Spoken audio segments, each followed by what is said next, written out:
It's weird how silence can be so damn loud. My whole house feels like it's filled with it tonight, that heavy, suffocating kind of quiet that gets under your skin. You know when it's so silent you start hearing your own heartbeat and it pisses you off? That's where I'm at. I've been sitting here for hours, staring at my ring on the kitchen table. I took it off 2 nights ago. Not because it didn't fit anymore, but because it just stopped meaning anything. He's upstairs, probably asleep. Or pretending to be, like I've been pretending for months. The distance between us didn't hit all at once, it crept in. Like winter. Slow, cold, and quiet. No fights, no screaming, just this slow frost that killed everything without making a sound. There was a time when we told each other everything. When his face would light up just because I walked into the room. We used to laugh about dumb things, burnt dinners, broken mugs, bills we couldn't pay. It used to make us feel like a team. Now, there's just silence. The kind that eats away at you. I can't even remember the last time I reached for his hand. Maybe it was that night I told him I felt lonely, and he said, "You're just tired." Maybe it was when he started shutting his laptop as soon as I walked in, not because he was hiding anything, but because there was nothing left to say. You don't just wake up one day and decide to betray someone. It happens slowly. Quietly. Like dust building up on furniture you don't touch anymore. I didn't plan it. I didn't even think I was capable of it. But when that message came in, just a few harmless words, something in me shifted. Something that had been dead for a long time.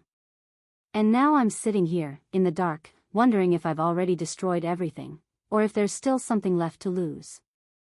The next morning felt painfully normal. The light coming through the curtains was pale and cold, like it belonged to someone else's home.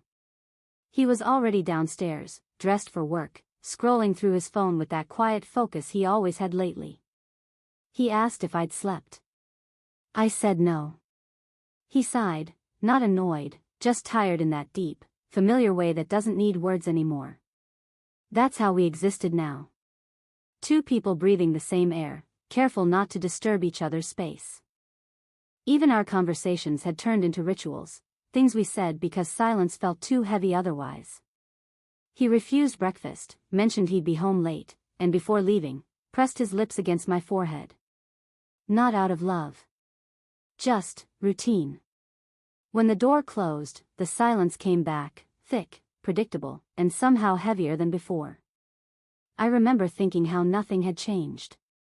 And realizing, that was exactly the problem. At work, I kept unlocking my phone for no real reason. Maybe habit, maybe hope. Then, out of nowhere, a notification popped up. A name I hadn't seen in years. Michael.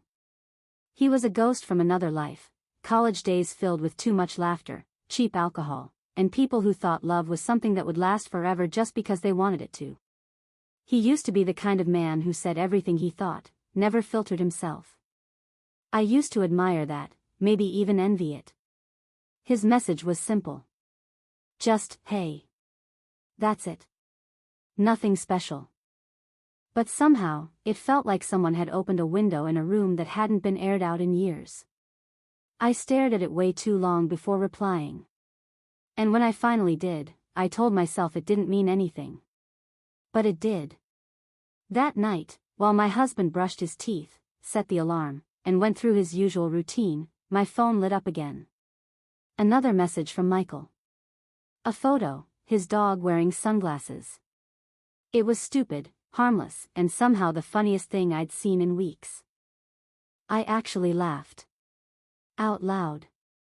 He heard me and asked what was so funny. I said it was nothing. And he believed me. But I knew. That tiny, ridiculous laugh was the sound of something waking up inside me. Something that would eventually tear everything else apart. It didn't take long before the messages turned into real conversations, the kind that start at midnight and make you forget what time it is. At first, it was harmless. Old memories, inside jokes, the usual nostalgia people fall into when they're both bored and lonely. But then the tone started to change. He began asking about my life, how marriage was treating me, how I was really doing. And for some reason, I answered him honestly. Too honestly. I told him about the routines, the quiet dinners, the way we'd stop touching without even noticing. I told him how silence had become our default language. He told me about his divorce, how he'd stopped believing people were capable of staying. There was something about his honesty that hit me in a place I didn't even know was still alive. For the first time in years, my loneliness didn't feel pathetic. It just felt human. One night he mentioned he'd be in town soon. Just a short business trip. Said we should catch up, grab a coffee. Like old friends. I hesitated, of course. I even typed out a polite, maybe another time. But even as I wrote it, I knew I'd change my mind. The day we met, it was raining, that slow, steady kind of rain that makes everything look a little softer, a little sadder. I got to the cafe first and took a seat by the window. It was the same place we used to go when we were students. When he walked in, I recognized him instantly. He looked older, sure, but it wasn't about wrinkles or gray hair. It was in his stillness, that quiet kind of calm that comes from people who've already lost a lot. He smiled when he saw me. The same easy, careless smile I remembered. We talked for hours. About nothing, really, but it felt like everything. I laughed.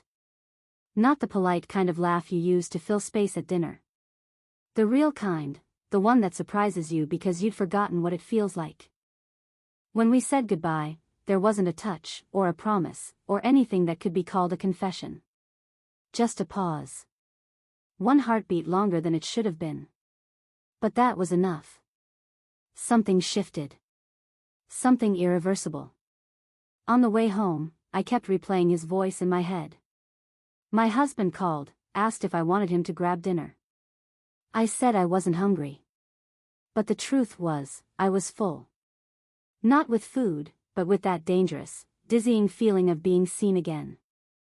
That night, lying next to the man I once promised everything to, I realized something had changed. My heart wasn't completely mine anymore. And maybe it hadn't been for a while. I kept telling myself it was nothing. Just a harmless reconnection. A small escape from the quiet life I'd built. That's what people do, right? They find little ways to remember who they used to be. But the messages didn't stop. They became part of my routine, like morning coffee, like checking the weather. I'd wake up to his name on my screen, fall asleep with his words echoing somewhere in my head. He started asking questions no one had asked me in years. What I dream about. What I miss. What I regret. Simple things, but they opened doors inside me I didn't even know were still there. And before I ever lied to my husband, I started lying to myself. I kept saying I wasn't doing anything wrong, that there were no secrets, no meetings, no touches. But deep down I already knew the truth. Faithfulness doesn't die in bed. It dies in conversation. He confided in me too. Told me about his ex-wife, his mistakes, his loneliness. Sometimes he'd say things like, "You always understood me better than anyone." And I'd feel that sharp, dangerous ache, the one that makes you want to believe it. It wasn't love. Not yet. It was recognition. And sometimes that's even more intoxicating. I remember one night so vividly. My husband had gone to bed early, drained from another long day. I stayed in the kitchen, phone in hand, the only light coming from the screen. Michael was telling me about a song he'd heard, something that reminded him of college. I found it, pressed play, and listened with my eyes closed. For a few minutes, I was 20 again. Alive. Curious. Convinced that everything ahead of me still mattered. When the song ended, there were tears on my face. Not from guilt, or sadness. From shock. The quiet kind that comes when you realize you can still feel. After that night, everything started to shift. I began checking my reflection before leaving the house. Spraying perfume I hadn't worn in years. Laughing too loudly when I texted him. My husband noticed the change. He didn't ask why, just looked quietly relieved to see me smiling again. He had no idea what had brought it back. I told myself it was fine. That I was just catching my breath. That I'd never let it go further. But the thing about lines is, you rarely notice when you've already crossed them. Especially when you're the one doing it. He texted me in the afternoon, said his meetings had wrapped up early and he had some time to kill before his train. I should have ignored it. I even flipped my phone face down on the desk, told myself I was too busy. But half an hour later, I was already fixing my hair in the elevator mirror, inventing excuses no one had asked for. We met near the station, in this small cafe behind a bookstore, the kind of place people go when they don't want to be found. He looked the same as before. Calm. Effortless. That slightly crooked smile that made everything feel safe when it absolutely wasn't. He smelled like rain and coffee. It shouldn't have mattered, but it did. It felt familiar. Like a memory I'd stepped back into without meaning to. We talked. Just like always. But something in the air had shifted. The pauses between our words felt electric, quiet, but alive. When he leaned in to hear me, I didn't move away. I could feel his breath when he laughed, the warmth of it brushing against my skin. I told myself it was still innocent. Just two old friends. But every heartbeat felt like a question I didn't want to answer. When it was time to leave, we stepped outside together. The air was cold, sharp enough to make my eyes water. He walked me to my car, said he was glad to see me. And then, for a moment, neither of us moved. He looked at me, not the casual kind of glance people give you, but the kind that says remember this. Then he smiled, said goodbye, and turned away. I sat in the car long after he disappeared. My hands were shaking. I didn't know if it was fear or something much worse. I wanted to believe I'd done the right thing, that leaving before anything happened still counted for something. That I could still call myself faithful. But when I caught my reflection in the rearview mirror, I knew better. The line had already been crossed. At home, my husband asked about my day. I said it was fine. Routine. Nothing special. He nodded, half listening, already lost in his own thoughts. I kissed his cheek, smiled, said goodnight. But later, lying in the dark, it wasn't his face I saw. It was Michael's hand, reaching for mine, and the terrifying comfort that came with wanting him to. It happened quietly, almost gently, as if the world had been waiting for it all along. There was no decision, no grand moment of surrender, just a slow drift into something that already felt inevitable. We met again a week later. I told myself it was to clear the air, to draw a line before it went too far. But deep down, I knew there were no lines left. Only gravity. He invited me to his apartment, said he'd made dinner, that it would just be easier to talk somewhere private. I should have said no. I even rehearsed the words in my head. But when I stood in front of his door, soaked from the rain, I realized I'd never really planned to resist. Everything about that evening was ordinary, the soft light, the smell of food, the quiet music in the background. But underneath, there was this hum, this pulse, like the world was holding its breath. We talked for a while, tried to pretend it was just another conversation. But when he reached for my hand, I didn't pull away. There was no rush, no urgency. It felt almost peaceful, two people who had been holding their breath for too long, finally exhaling. The touch was gentle, the silence even gentler. I remember thinking that this wasn't about desire. It was about recognition. About being seen. Afterwards, I sat on the edge of his bed, staring at my reflection in the darkened window. I expected to feel guilt, shame, panic. But all I felt was calm. As if something inside me had stopped fighting. He asked me to stay. I said I couldn't. My voice sounded distant, like it belonged to someone else. He didn't argue. He just nodded, looked at me with a softness that hurt more than any anger could. On the drive home, I kept replaying the moment over and over, not the act itself, but the silence after. The silence that felt heavier than anything I'd ever known. When I pulled into the driveway, the lights in the house were off. My husband was already asleep. I stood there in the dark, hand on the doorknob, realizing that nothing looked different. The same walls, the same quiet, the same life waiting inside. And yet, I had changed in a way that couldn't be undone. For the first time in years, I felt alive. And for the first time in my marriage, I felt completely lost. The next morning, everything looked exactly the same light slipping through the curtains, the same coffee cup waiting by the sink. But somehow, the air felt heavier, like it knew something I was trying to forget. My husband was already in the kitchen, scrolling through his phone. He smiled when he saw me, that easy, distracted smile I used to find comforting. I kissed his shoulder as I passed him, pretending it was just another day. The lie came so effortlessly it scared me. I thought guilt would come crashing down, sharp and merciless. But it didn't. It crept in quietly, like fog. It wasn't the kind of guilt that punishes, it was the kind that lingers, that settles between moments and makes everything feel slightly off. At work, I couldn't focus. Every sound, a phone ringing, a door closing, felt like it might shatter me. I caught myself reaching for my phone too often, waiting for a message that didn't come. A part of me was relieved. Another part ached.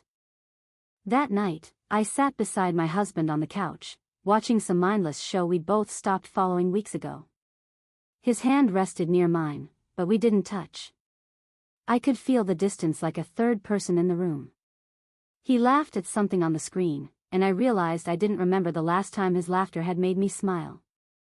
Instead, it made me feel like an intruder in my own life. Later, when he fell asleep, I lay awake listening to the sound of his breathing. Steady. Familiar. Safe. And yet, it no longer felt like home. I thought about Michael, the way he had looked at me, the silence between us, the soft weight of his hand on mine. It wasn't the act that haunted me. It was the ease of it. The terrifying simplicity of crossing a line I once thought unbreakable. Every day since has felt like pretending. Pretending to be the same woman. Pretending that I don't replay that night every time the house gets too quiet. Pretending I don't wonder what would happen if he called again. The truth is, I'm not sure which scares me more, the thought of seeing him again, or the thought that he might never reach out at all. The days after felt unreal. Like I was watching myself from a few feet away, living someone else's life, wearing someone else's skin. Everything looked the same, but nothing felt the same. The house, the dinner table, even my own reflection, they all seemed slightly out of focus. He didn't suspect anything. At least, he never said he did. He just carried on the way he always had, quiet, predictable, steady. The same rhythm that used to make me feel safe now made me want to scream. At first, I thought I could separate it. That I could keep both versions of myself intact, the wife who cooked, cleaned, asked about deadlines, remembered birthdays, and the woman who came alive every time her phone buzzed. But the line between them dissolved faster than I expected. My days started revolving around him. Around Michael. Every text, every little vibration in my pocket felt like oxygen after holding my breath for too long. When he didn't message, the silence burned. I'd scroll back through old conversations just to feel something again, as if the words themselves could keep me from fading. At home, I became careful. Too careful. I deleted messages, cleared my history, turned off notifications before walking into a room. I told myself I was protecting my husband from pain he didn't deserve. But the truth was uglier, I was protecting myself from seeing what I'd become. One night, we had dinner together, just the two of us. Same table, same plates, same routine. He told me about something at work that wasn't going well. I smiled when I should, nodded when expected. But my mind was 1,000 miles away, in a different kitchen, with someone else's voice echoing in my head. Halfway through, he reached for my hand. It caught me off guard. His touch used to feel like home. Now it felt like a reminder of everything I'd set on fire. He asked if I was okay. I said I was tired. The same tired I used to accuse him of hiding behind. He accepted it with a small nod, maybe grateful not to dig deeper. Or maybe just too tired himself to try. Later that night, lying beside him, I realized I didn't even know who I was trying to protect anymore, him or me. The next morning, Michael texted. I miss you. 3 words. Simple. Harmless on the surface. But when I saw them, I smiled. And that was the moment I knew it wasn't about escape anymore. I wasn't running. I was addicted. To the chaos. To the rush. To the version of myself that only existed when he looked at me like I still mattered. It started small. Almost invisible. The kind of thing you could ignore if you didn't look too closely. A hairline crack in the glass. Michael began to change. His messages grew shorter, colder. The warmth that used to pour through every word was gone, replaced by something thin, distracted, polite. The same man who once stayed up whispering that he couldn't imagine his world without me now took hours to reply, if he replied at all. I told myself he was busy. I told myself it was nothing. But deep down, I recognized the pattern. I'd seen it before, from the other side. One afternoon, he canceled our plans. No reason, no apology. Just. Can't make it. I'll call you later. He didn't. That night, I lay awake next to my husband, staring at the ceiling. The irony was suffocating. I'd built this secret world, this dangerous, fragile place, around someone who was already drifting away. And beside me was a man who would have done anything to keep me, if I'd only let him. The next day, Michael finally called. His voice sounded distant. Careful. He said maybe we should slow down. That things had gotten too complicated.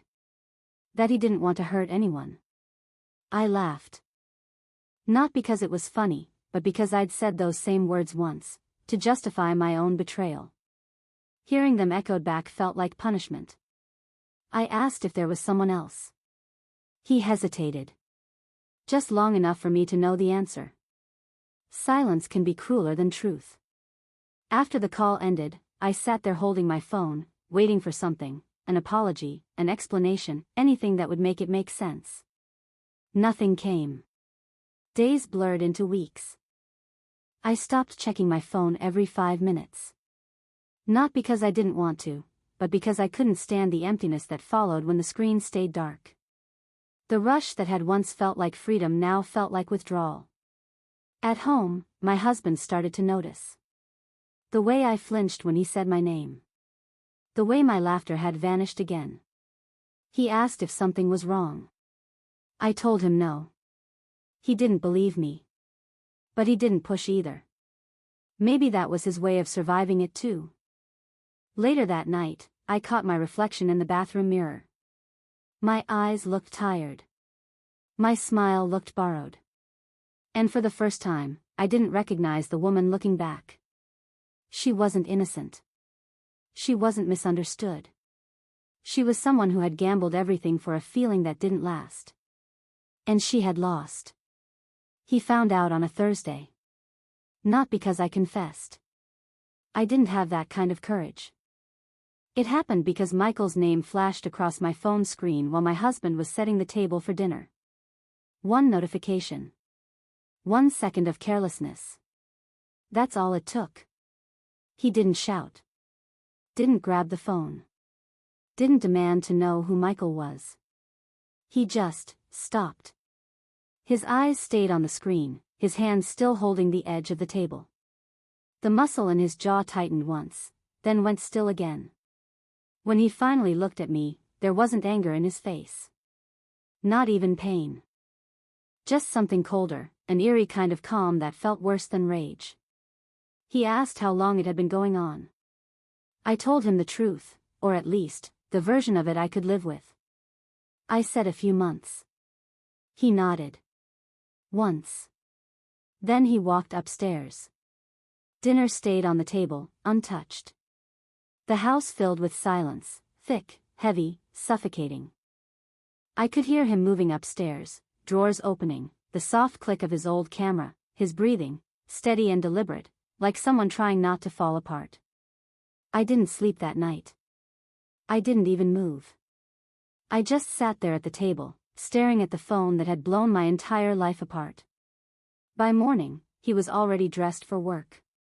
He greeted me with a calm, polite, "Good morning," kissed my forehead, and left, exactly like he always did. That terrified me more than any confrontation ever could. Because real silence, the kind that comes after betrayal, doesn't mean forgiveness. It means planning. The day stretched forever.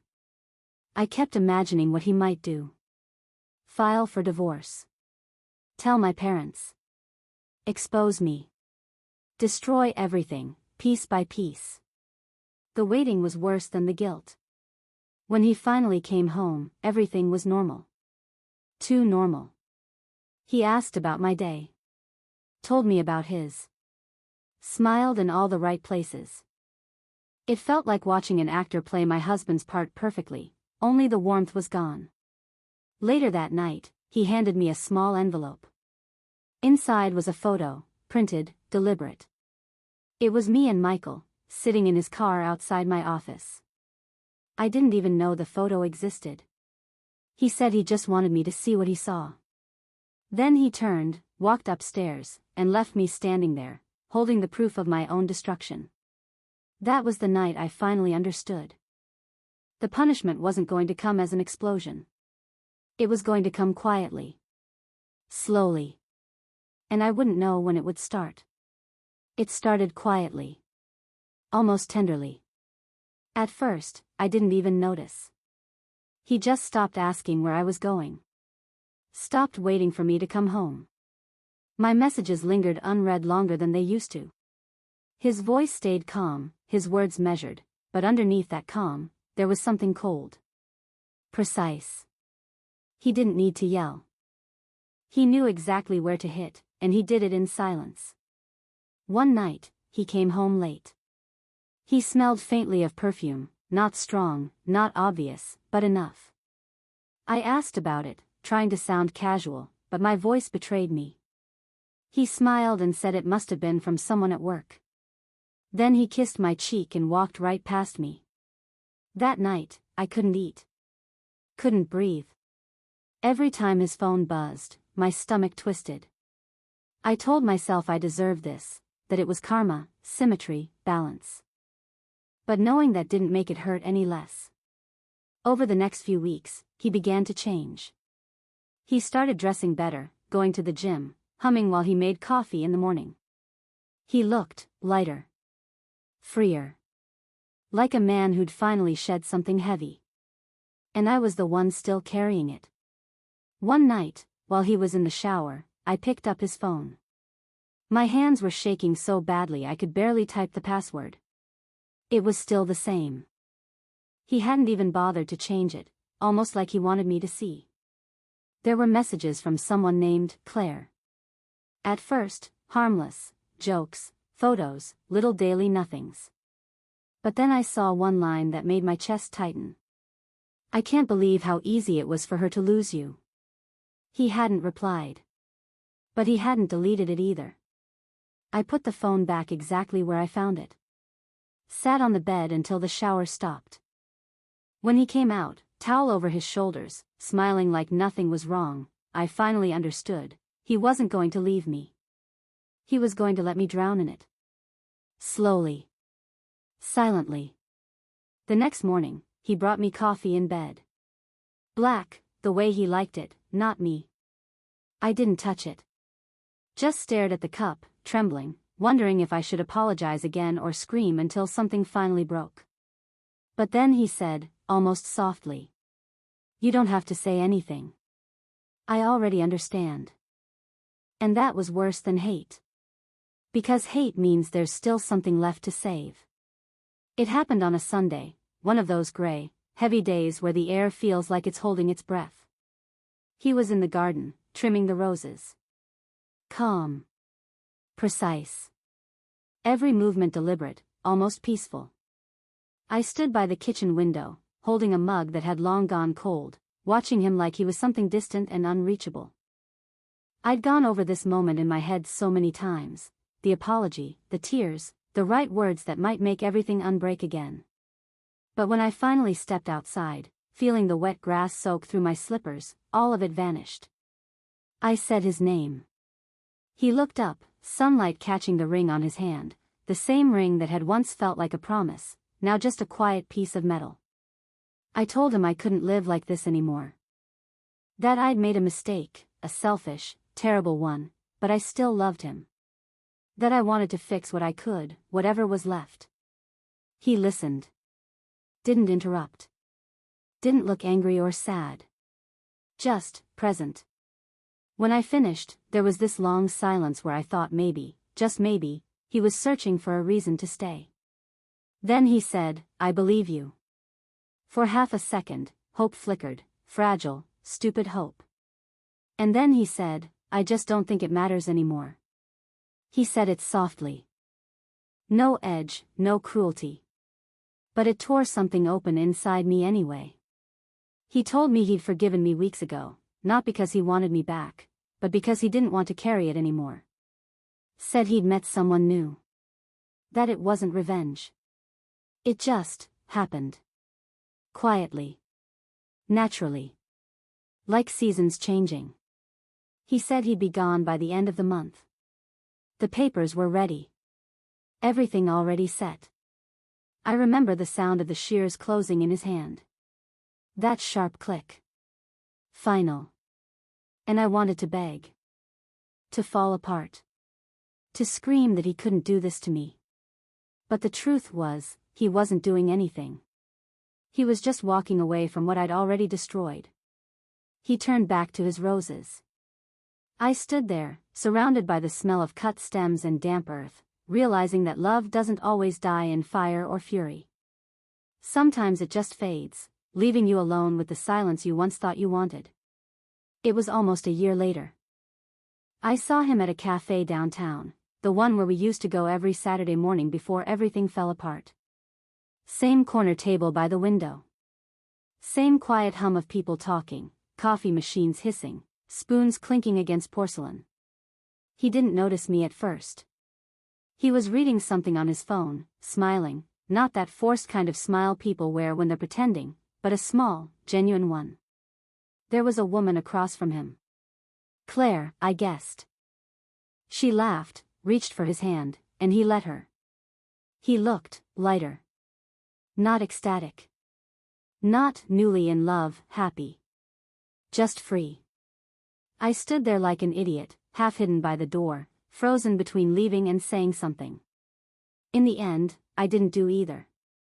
I just watched. When he finally looked up and saw me, there wasn't shock or anger.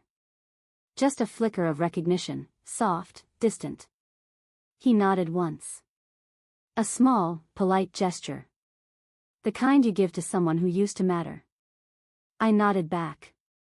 And that was it. No words. No awkward small talk. No closure speech.